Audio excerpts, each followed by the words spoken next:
Great. Hello, y'all. Back with another video once again.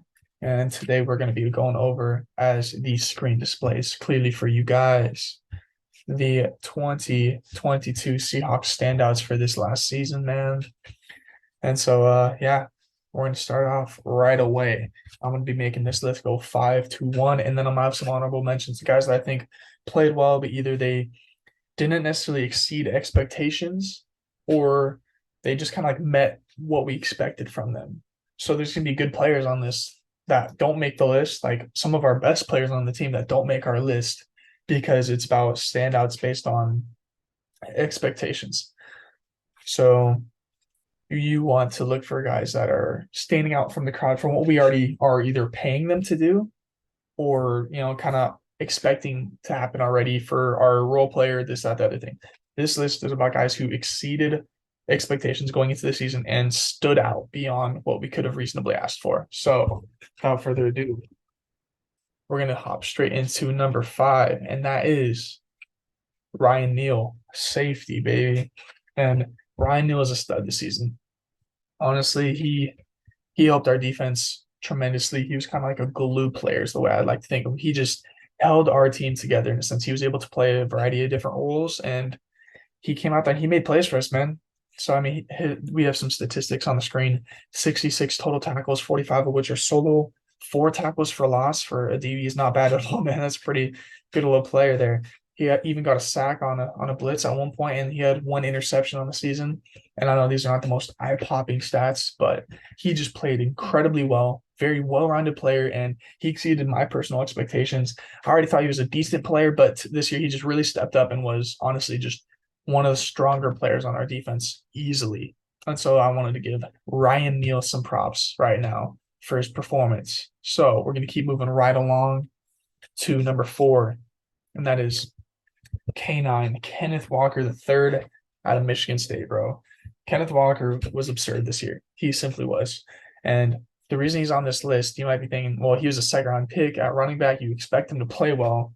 Yes. But I'd say that the main difference that comes in here is that he's just he came into the season as a backup. He wasn't necessarily seen as the starter from the get go. He wasn't going to be kind of the bell cow right away. He was going to be a role player. He was going to be kind of a second back to Rashad Penny, hopefully, and was insurance for if Penny got hurt, yada yada yada.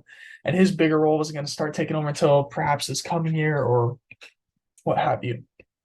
However, Kenneth Walker didn't start the first 5 games, but when Penny got hurt, Kenneth had to start the last 11 games and be the guy for us, and he came through big time. I mean, you're talking about he started 11 games, but he still broke 1,000 yards rushing. He had 4.6 yards per carry, 9 touchdowns. Wow, 9 rush touchdowns, 27 receptions out of the backfield for 165.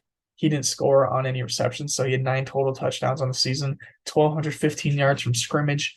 And if you average that out and include his receptions and carries, he had just under 4.8 yards per touch. And he was the Offensive Rookie of the Year runner up, which I personally believe, as a biased Seahawks fan, that he should have been the winner. He got more first place votes, but just didn't go his way. But nonetheless, Kenneth Walker the third, tremendous season, exceeded any reasonable expectations we could have had from him. If I'm being honest, I think going into the year, I was going to be stunned if he had more than like 600-700 yards as a role player, saying in the between 500 and 600 yards, 5-6 touchdowns would be a great season for me when I was looking going into the season for Kenneth Walker.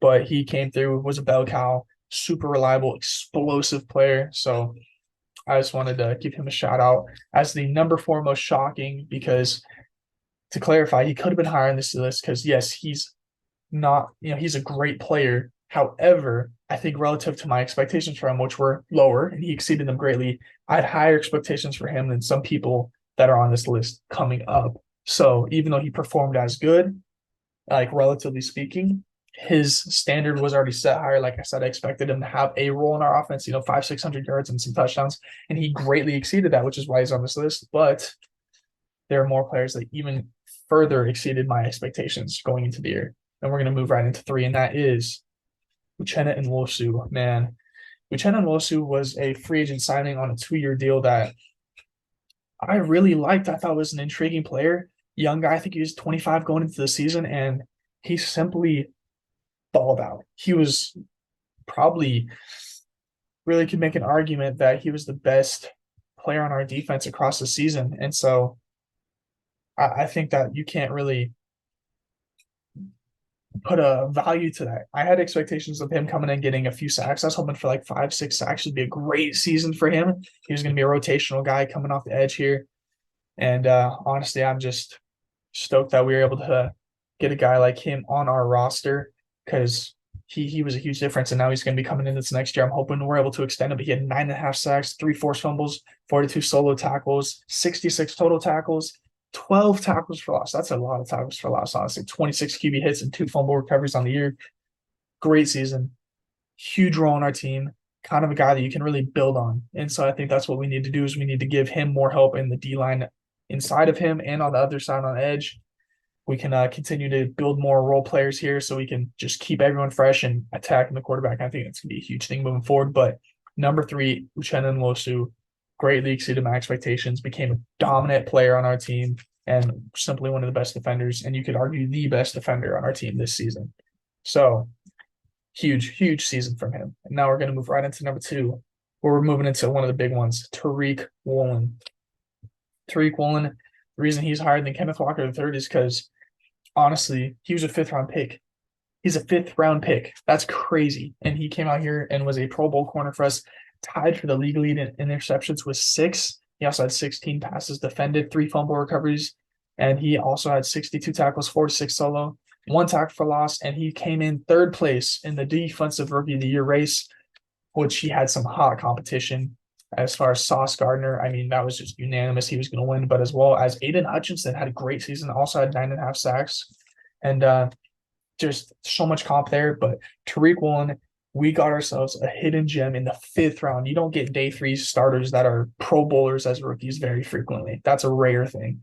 And so I think we all need to appreciate the stuff that Tariq Woolen did this season. And he's far from perfect. He's a great player already. He has so many tools and talent and ability that he can continue to grow, and we can kind of sharpen his iron sharpens iron, keep him battling out there, guys like DK, Tyler, and all the guys that we have on our team. But I want to see him take the next step, continue to kind of sharpen down, get even smarter, play the game, and have it just slow down from him and him continue to use his tools to just take the next step and the next step and just continue to honestly be an island for us out there. And that's what we really need. And we got great value out of him. So Tariq Woolen, I expect him to be a complete backup this year, get mostly special teams reps and just kind of be a developmental piece for us. But he came out and he established himself from the jump, tied for the league lead in interceptions. That's crazy as a rookie, 5th-round pick. So tons of props to Tariq Woolen, and that is why he's number 2 on this list.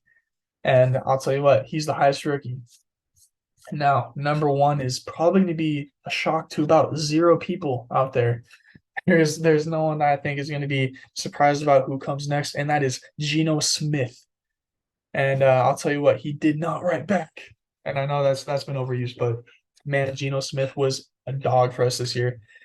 And I mean, honestly, again, we don't make the playoffs. We don't have a quarterback like Geno Smith on our team this season. Almost 4,300 pass yards, 30 touchdowns to 11 interceptions, almost 70% completion percentage, just under 101 QB rating, comeback player of the year, did not write back. And I mean, really, I don't know what else to say about Geno Smith other than he just took control of our offense. He was on time, on rhythm. Generally speaking, protected the ball pretty good. I think there were moments down the stretch where he kind of got a little risky with it, made some mistakes. And I think that if we even kind of reeled that in some more, he could be even better. So I think there's tons to build off of as well. I think he played in a sustainable kind of way, not just like he came out through all of his talent at the one season, now he's going to suck again. No, I think he put down sustainable tape where he's going to be a good, reliable quarterback for the next few years. And so hopefully we can get an extension done, or not even an extension. He's a free agent coming up, but hopefully we can get a deal done going into before free agency really starts so we can have him secured for the next, 2, 3, 4 years, depending on how the contract details shake out. If we cannot come to a comfortable middle ground, then we'll have to figure our options from there, maybe tag them, maybe figure out what other things there are to pursue. But I really would like to see Geno Smith back if we can get him on a, 3, 4 year deal, low annual salary relative. He's going to be in the 35 ballpark no matter what, sadly, 35 million. I don't think we can get him cheaper than that. If we did, that'd be insanely awesome. But I just don't know if that's going to be realistic at all. But I don't want to be paying Geno Smith more than 40. I think that's a little excessive, but I think he deserves to be paid. Now, hopefully, we can reach a point that kind of reaches a sweet spot for both teams where he gets his money, he feels respected, but we get a quarterback and we have him at a cheaper level of money than those top tier guys that are demanding 45, 50 million plus nowadays. So we'll have to see about that. But Geno Smith is the number one highest standout player. I mean, dude played on, I think, a $3.5 million salary this last year. I think he had every incentive, so it boosted to about 7 mil by the end of the season. But what else could you ask for, man? Geno Smith was a dog. So with that said, Geno Smith, comeback player of the year, quarterback. He is the biggest standout of the season. He exceeded all expectations. I mean, he wasn't even going to be the highest paid quarterback for backups in the league. I mean, he's not even close. There's tons of backups that made more than Geno Smith did last year, and he was a Pro Bowl quarterback. So far exceeded any realistic expectations people had for him. So respect to Geno. Hopefully we can get him back. But yeah, that's a conversation for another day. Congrats to Geno Smith. Boom, boom, boom. Clap it up for him, guys. Now we're going to go to the honorable mentions section, like I said.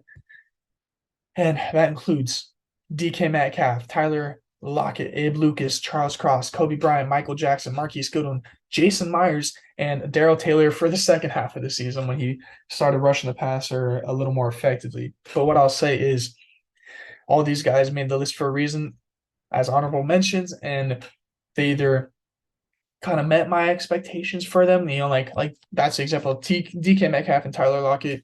They're both two of the five best players on the team. I would say 100%, but they didn't make the list because that's things we expect them to do to be good players. We expect them to do what they did. Heck, I think we could reasonably expect even more from a guy like DK Metcalf who's making 25 mil a year. You're expecting him to be elite. And so I think these guys did a great job this season of just meeting expectations and doing what we need them to do. Tyler Lockett, once again, great player, great season. And I'll talk about our rookies on here. We got, what do you got? 3 rookies that I named on here. Abe Lucas, Charles Cross, Kobe Bryant. Yeah. There's three rookies that we got in the draft. Huge role players, all started for us. Kobe Bryant, he's a starter at nickel. So, I mean, just depends on who you ask. He played about 67% of snaps for us across the whole season. So I consider him a starter, if not prominent role player. They all made big plays for us, were consistent players all season. And I think that was absolutely essential for us. Michael Jackson, I put him on there because he wasn't great, but he was a solid, okay number 2 corner to me.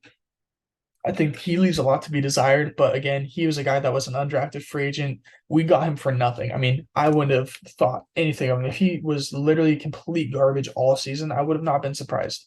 So I think he exceeded expectations by just being solid and reliable all season, generally speaking. Marquise Goodwin, he exceeded expectations by just being a decent number 3 for us when he could stay healthy. He was never going to actually make the full list, like top 5, but he's the name I want to throw out there because I think he made some big plays for us in big moments. So props to him. Jason Myers, another Pro Bowl nod from the kicker. We expect him to be a great kicker, but I think he was perfect. I mean, he was probably, you could argue, the best kicker in the league this season.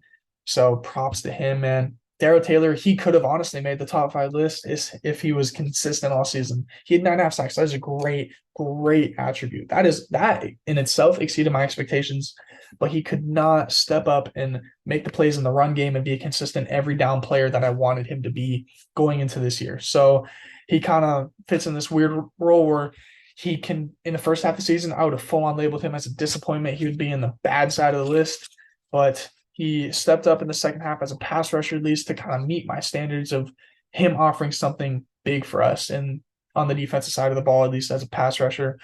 But he was never going to be good enough to make the backside of this list unless he was consistent all season. So that is the list, everyone. I hope you enjoyed it. And I'll have to see y'all later, man. Hope you like and subscribe, and let me know if there's any videos you want to see in the future, man. Peace.